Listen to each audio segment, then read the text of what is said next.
Hello दोस्तों, welcome back to the channel. Hopes आप सभी अच्छे होंगे। तो आज इस वीडियो में हम बात करेंगे क्लास 11 की बायोलॉजी का सेकंड चैप्टर, जिसका नाम है बायोलॉजिकल क्लासिफिकेशन। इस वीडियो में हम एनसीईआरटी की लाइन बाय लाइन चेक करेंगे और देखेंगे। तो चलिए स्टार्ट करते हैं। Since the dawn of civilization, there have been many attempts to classify living organism। मतलब कि जब से हमारा सिविलाइजेशन स्टार्ट हुआ है तब से लिविंग ऑर्गेनिज्म को बहुत तरीके से डिवाइड करने के, मतलब अलग अलग कैटेगरी के में बनाने के लिए बहुत अटेम्प्ट किए गए हैं। It was done strictly not using criteria that were scientific but born out of need to use organism for our own use, for food, shelter and clothing। पहले जब सिविलाइजेशन स्टार्ट हुई थी तब जो क्राइटेरिया रहता था वो साइंटिफिक नहीं था, बट हाँ वो क्राइटेरिया ऐसा था कि उसमें हमारे क्या यूज़ है। जैसे हम खाने के लिए या शेल्टर के लिए या फिर कपड़ों के लिए हम किस चीज़ को किस तरीके से क्लासिफाई कर सकते हैं। जैसे हमारा जानवर हो गए, जानवर में गाय हो गया तो वो दूध दे दी, उसे उस कैटेगरी में डिवाइड कर लेंगे। अब इसमें जो सबसे पहले आता है उनका नाम था Aristotle. Aristotle was the earliest to attempt a more scientific basis for classification. ये इम्पोर्टेंट, मोस्ट इम्पोर्टेंट लाइन है इसकी यहाँ पर। तो ये हमारा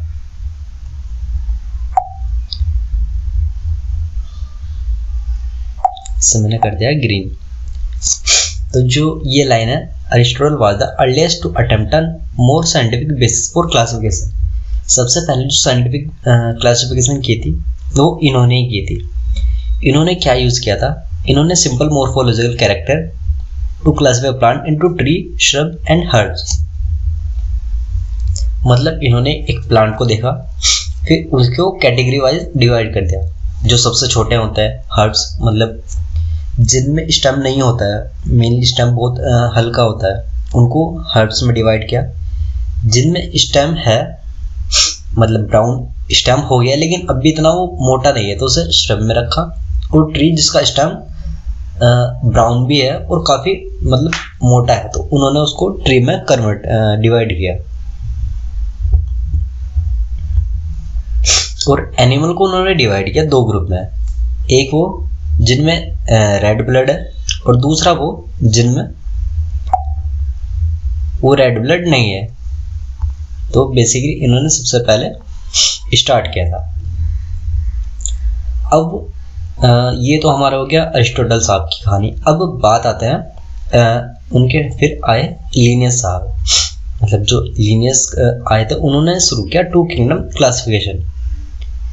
उन्होंने क्या किया, एक किंगडम बनाया उन्होंने प्लांटी और दूसरा एनिमेलिया। प्लांटी में उन्होंने किसे रखा? जितने भी प्लांट, मतलब उनको ऐसा लगता था कि जिनकी भी सेल वॉल है वो प्लांट में आएंगे और जिनकी सेल वॉल नहीं है वो किस में जाएंगे? एनिमल में जाएंगे। तो यहाँ पे जैसे है, this system did not distinguish between the eukaryote and prokaryote. बिल्कुल सही बात। और ना ही वो यूनिसेल्युलर और मल्टीसेल्युलर में अंतर कर सकता था, ना ही वो फोटोसिंथेटिक और नॉन फोटोसिंथेटिक में डिवाइड कर सकता था उसे। क्योंकि उन्होंने बेसिक क्राइटेरिया ही लिया था कि जिसके अंदर सेल वॉल होगी वो हमारा प्लांटी में जाएगा और जिसमें सेल वॉल नहीं होगी वो एनिमिलिया में जाएगा। अगर हम देखें तो हमारा यूग्लिना है वो आज प्रोटिस्टा में है, लेकिन उस टाइम पर उन्होंने देखा कि उसकी सेल वॉल नहीं है, तो उनके हिसाब से वो एनिमिलिया में गया। अब हम एक देखते हैं, फंजाई को देख लो। फंजाई में सेल वॉल प्रेजेंट थी तो उन्होंने उसे रखा प्लांटी के साथ। तो इनकी कुछ ये थोड़ा मिस्टेक तो नहीं, मतलब उस टाइम के हिसाब से ठीक था, लेकिन जैसे जैसे हम इवॉल्व होते गए हमने क्लासिफिकेशन का जो एरिया है वो और ब्रॉड कर दिया। आगे देखते हैं। Classification of organism into plant and animal was easily done and was easy to understand, but a large number of organisms did not fall into either category। ये जो बात हुई है इसमें क्या है कि जो क्लासिफिकेशन है एनिमल का वो बहुत इजी से हम अंडरस्टैंड कर सकते हैं। अब जैसे हम एक क्लास की बात करें तो क्लास में हम डिवाइड कर सकते हैं कि किसको गाना अच्छा आता है उसकी अलग कैटेगरी, किसको डांस करना अच्छा लगता है उनकी अलग कैटेगरी, मतलब ऐसे क्लासिफाई कर सकते हैं। तो आगे हम देखें, two kingdom classification used for a long time was found inadequate, मतलब जो टू किंगडम क्लासिफिकेशन था वो बहुत टाइम तक चला। Beside gross morphology, a need was also felt for including other characters like cell structure, nature of fall, mode of nutrition, habitat, method of reproduction, evolutionary relationship। मतलब जैसे जैसे हमारा time आगे बढ़ता चला गया, हम चीज़ों को और अच्छे से समझने लगे, तो हमने वो मतलब जो हमारा टू किंगडम क्लासिफिकेशन वो हमें अजीब सा मतलब लगने लगा कि इसमें नॉन सेलुलर बी के साथ उसके अंदर यूकैरियोट के साथ प्रोकैरियोट, मतलब थोड़ा मिक्स हो रहा था। तो हमने वहाँ से डिसाइड किया कि हम अलग दूसरा किंगडम क्लासिफाई करेंगे।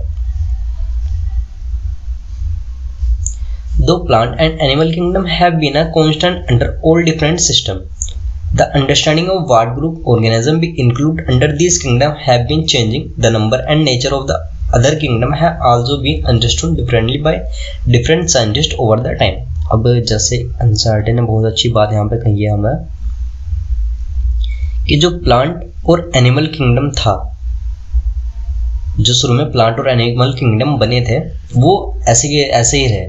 हमने क्या किया, जैसे हमने डिवाइड करना था, हमें प्रोटिस्टा लाना था, फंजाई लाए हम बाद में, हमने क्या किया उनको अलग से किंगडम बनाते चले गए और उसमें काट छाट करते चले गए। अब ये जो टेबल है हम इसमें बाद में आएंगे, अभी हम आगे देखते हैं। तो important line again, R H. Whittaker 1969 propose 5 kingdom classification. तो इन्होंने 1969 में 5 किंगडम क्लासिफिकेशन प्रपोज किया। इन्होंने इस किंगडम में क्या किया, मोनेरा, प्रोटिस्टा, फंजाई, प्लांटी और एनिमल सबको अलग अलग डिवाइड कर दिया। और इसका जो मेन क्राइटेरिया है, इंपॉर्टेंट लाइन है, main criteria of classification use by him include cell structure, body organisation, mode of nutrition, reproduction and phylogenetic relationship. तो इन्होंने जो अपना 5 किंगडम क्लासिफिकेशन किया वो उन्होंने किसमें किया, cell structure, body organisation, mode of nutrition, reproduction और phylogenetic relationship. The 3-domain system has also been proposed that divide the kingdom Monera into 2 domains, leaving the remaining eukaryotic kingdom in the 3rd domain and thereby a 6th kingdom classification। ये जो line है ये मैं आपको थोड़ा सा context दे दूँ। अभी आर.एच. विटेकर ने ये हमारा दिया था 5 किंगडम क्लासिफिकेशन, आपको थोड़ा मैं समझाने की कोशिश करता हूँ। तो 5 किंगडम के बाद भी हमारा एक मतलब आइडिया आया था 6 किंगडम क्लासिफिकेशन का। उन्होंने उसमें लाइफ को 3 डोमेन में डिवाइड किया था। बेसिकली इसमें जो मोनेरा था उन्होंने उनको 2 डोमेन में क्लासिफाई कर दिया था, मतलब मोनेरा के अंदर ही 2 कैटेगरी, एक जो जिसके अंदर 16X RNA और दूसरे में जो 70S RNA रखते हैं, rRNA बेसिकली। तो उन्होंने उसको डिवाइड किया था।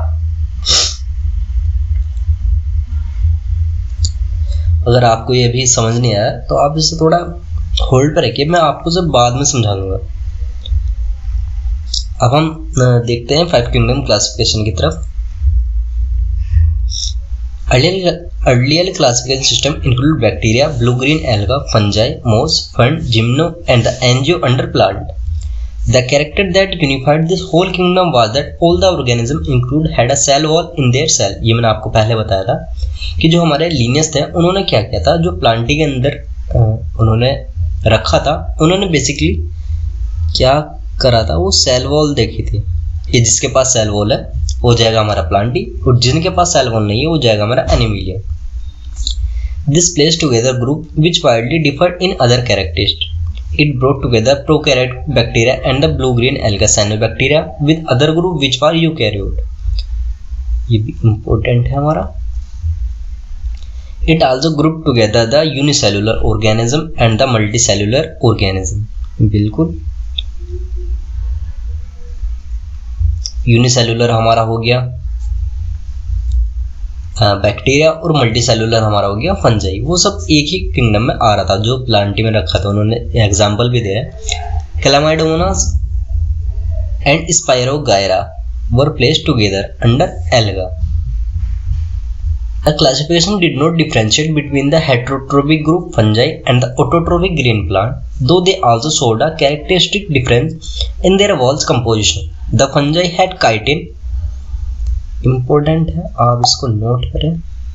फंजाई की जो सेल वॉल होती है वो होती है काइटिन की in their wall, while the green plant had a cellulose cell wall. Again important.